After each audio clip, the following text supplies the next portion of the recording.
Israeli forces say they have raided the biggest functioning hospital in Gaza. Video shows chaos in Al-Nasser hospital as people gathered in corridors that were filled with dust and smoke.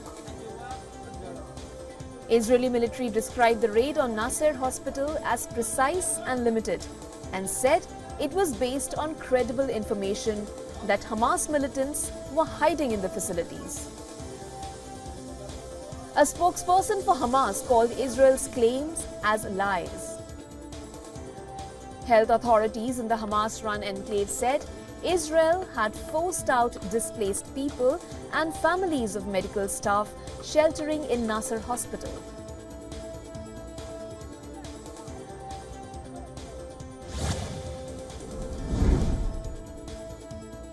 Israelis protested for the immediate release of hostages near Israel's Defense Ministry headquarters. Prime Minister Benjamin Netanyahu was convening the war cabinet inside the building when protesters gathered. Relatives of hostages waved Israeli flags, chanted and carried posters with photos of some of the 133 people still held in Gaza since October 7th. Almost every day in Tel Aviv, families of hostages and their supporters gather to protest, blocking traffic as they voice demands for their loved ones' return.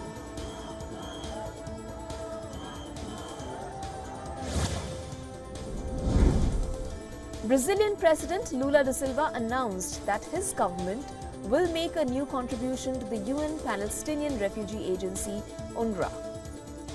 The announcement comes even as the UN agency is facing a cash crunch after Israel alleged that 12 of its 13,000 staff in Gaza were involved in the October 7th attack. Speaking to the Arab League in Egypt, Lula said Brazil had condemned the Hamas attack on Israeli civilians on October 7th. But he added that Israel's response was disproportional and indiscriminate and unacceptable. Calling for an immediate ceasefire, Lula said there would not be peace without a Palestinian state.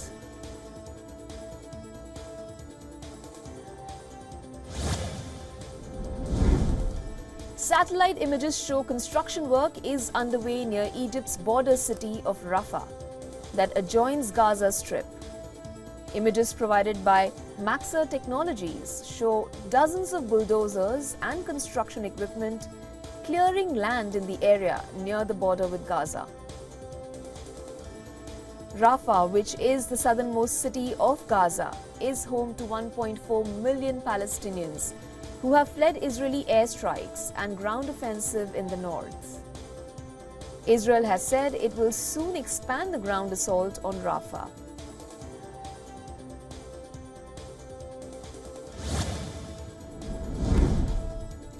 Fani Willis, the prosecutor overseeing the election interference case against Donald Trump in Georgia, testified about the former US president. Willis was testifying over the claims that her romance with a colleague presented a financial conflict of interest. Willis took the stand after fellow prosecutor and former romantic partner Nathan Wade in testimony denied allegations of financial impropriety. Lawyers for Willis' office initially opposed her testifying, but Willis dropped her opposition after making a surprise entrance in the courtroom.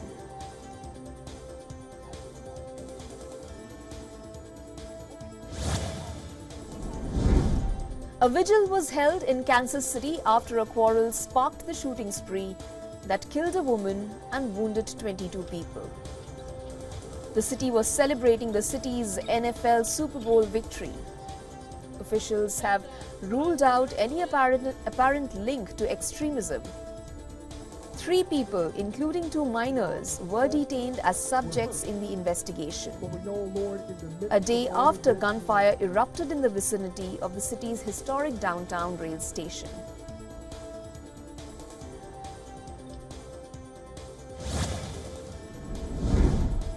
The mass shooting that unfolded amid throngs of people at the Kansas City Chiefs Super Bowl celebration was captured in a video shot from a nearby building. The video shows the crowd surging after several loud gunshots. The shooting outside Union Station occurred despite the presence of more than 800 police officers who were in the building and an area including on top of nearby structures. Wednesday's celebration was the third such parade since 2020, and the others had no violence.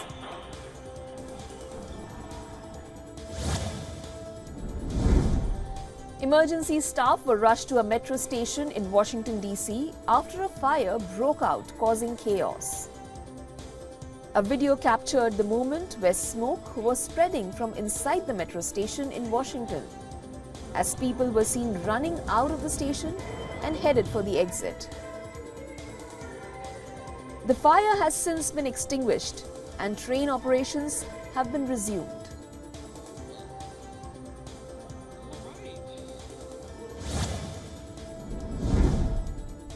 Workers were seen constructing a taller border fence along the US-Mexico border on Thursday. Reports depicted heavy machinery digging trenches alongside the existing wall and installing new, significantly taller metal barriers. Local media says the new fence located between the Tijuana-San Diego border would be up to 10 meters high. The enhanced barrier has metal sheets on top of the border fence that point to the Mexican side. A record number of migrants traveled across Central America and Mexico in 2023, aiming to reach the United States.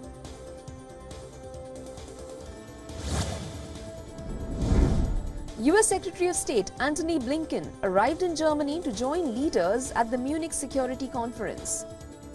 It follows a meeting with the Albanian Prime Minister in Tirana, with a focus on the future of Western Balkans, as Albania and several neighbors seek to join the European Union.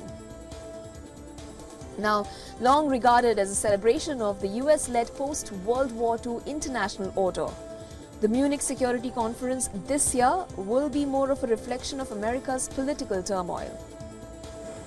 The annual event kicks off on Friday after former President Donald Trump threatened not to come to the defense of European allies in the event of an attack by Russia.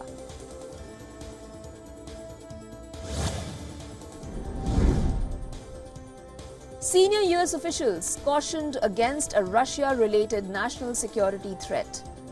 The Pentagon says they are tracking the report that Russia has obtained a troubling emerging anti-satellite weapon. Major General Pat Ryder said it's not an immediate threat and that it's not an active capability. Earlier on Thursday, White House National Security Council spokesperson John Kirby said US intelligence officials have information that Russia has obtained the capability, but such a weapon is not currently operational.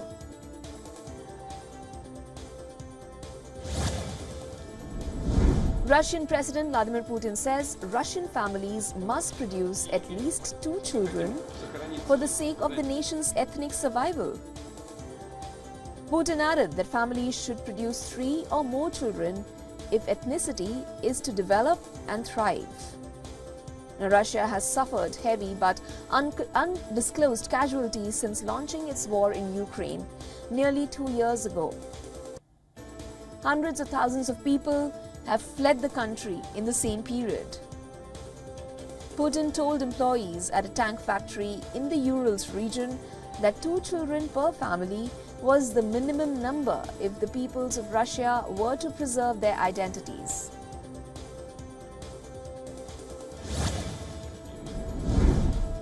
Striking truck drivers blocked key Mexican transport arteries. The truckers are protesting against lawlessness on the roads that has led to a rise in robberies and extortion. Drivers urge the government to boost security, noting that between 1 and 2 truck drivers are killed every month on the road due to the lack of safety. Traffic on at least 9 highways was affected by the protests. This, of course, according to local media reports. Leaders of transport unions told local media that more strikes could be called if the government does not meet their demands.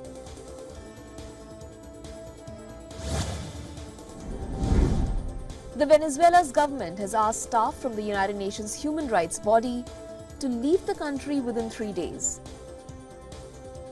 Venezuelan officials say they will conduct a revision of its cooperation with the organization. The United Nations says it regrets the decision that it would evaluate next steps. Earlier this week, Venezuelan state television harshly criticized comments by the UN Special Rapporteur on the right to food. In the statement, the UN officials said that the government food program does not tackle the root causes of hunger and is susceptible to political influences.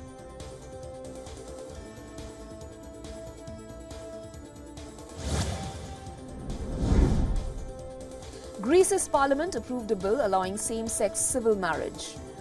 The law comes as a landmark victory for supporters of LGBT rights that was greeted with cheers by onlookers in parliament and dozens gathered on the streets of Athens. The law gives same-sex couples the right to wed and adopt children. It comes after decades of campaigning by the LGBT community for marriage equality in the socially conservative country.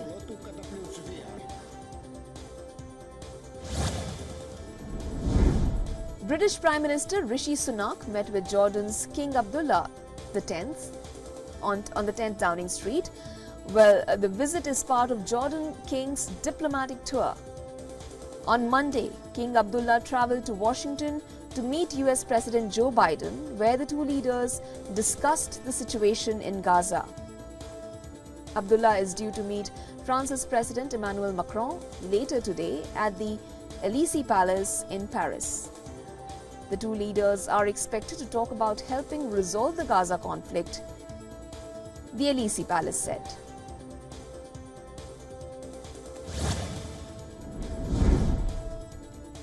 Former Pakistan Prime Minister Imran Khan's PTI party has rejected the results of February 8th elections. In the latest, it has announced a nationwide protest on Saturday against the election process. PTI is reaching out to all other parties in Pakistan who are aggrieved by alleged electoral irregularities. A PTI delegation met JUIF party chief Maulana Fazlur Rahman on Thursday night in this regard. The parties announced holding a joint protest on Saturday.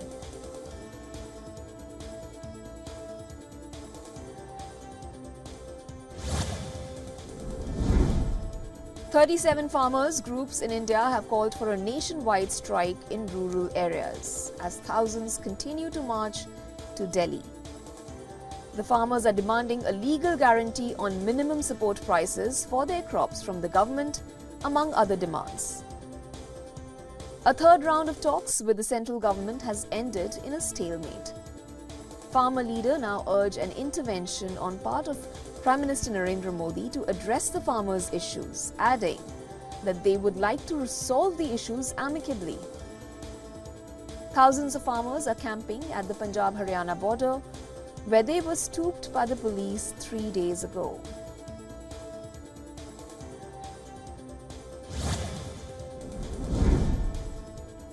As many as 11 people were killed and 4 injured after a massive fire that broke out at a paint and chemical godowns in the outskirts of Delhi.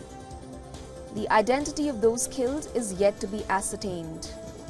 According to the Delhi police, the fire was preceded by a blast, probably caused by chemicals kept in the factory. Due to the blast, some nearby houses and shops also caught fire. Some of the injured persons were residing in those places. Fire officials say they got a call about the incident on Thursday evening. At least 22 fire tenders were pressed into service.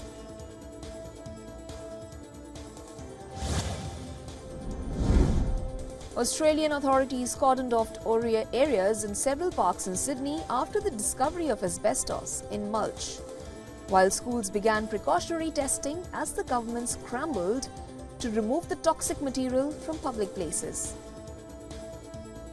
Asbestos was found in a playground in Sydney's Inner West in January, and subsequent investigations spotted it in recycled mulch at several locations near the park. The Sydney City Council said it would begin inspecting 33 parks, some in popular tourist spots, and dozens of garden beds where the contaminated mulch may have been used. The testing will take up to several weeks.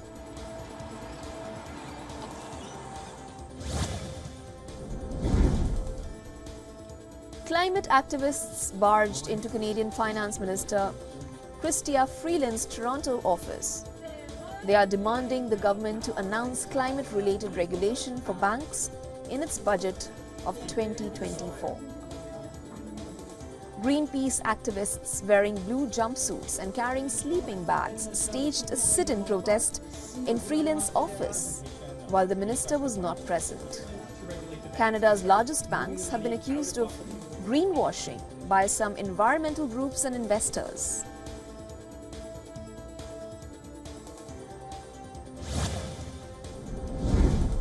After 2 months in outdoor cage in southern Chile, 4 young Andean condors from across the country spread their wings and flew off into the Patagonia. The condors also carry satellite and radio transmitters that will help researchers study flight paths, breeding grounds, and other data essential to studying the species. Now, the Patagonia is home to 70% of Andean condors in Chile, as population decline in central Chile due to human sprawl and poison, normally used to control livestock predators.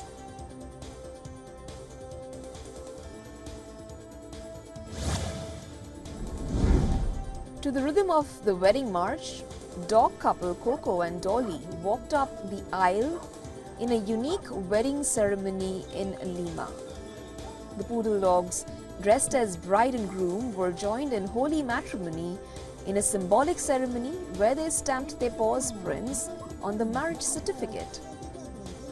Mass dog weddings have become a popular tradition in Peru. Organizers say this type of event aims to increase the responsibility of pet owners.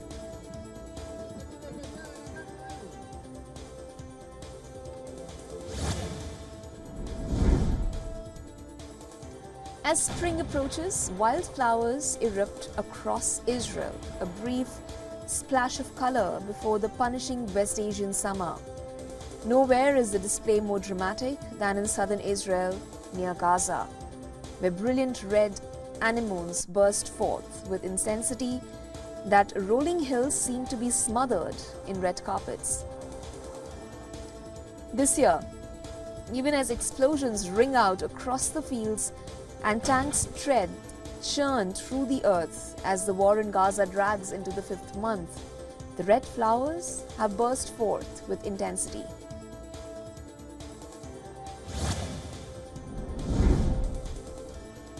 Traders in the US equity options market are bracing for Nvidia's upcoming earnings report, anticipating a potentially massive move in the AI chipmaker's shares. With Nvidia up 50% this year, options analytics suggest a swing of about 11% in either direction following the earnings announcement on February 21st. This anticipated move surpasses anything seen in the past 3 years and could translate to a market value swing of about $200 billion, eclipsing that of chipmaker Intel Corporation. Despite Nvidia's recent surge, demand for upside option bets remains strong, reflecting investor optimism for further gains. Now, as Nvidia overtakes Alphabet as the 3rd most valuable US company, all eyes are on its upcoming earnings report.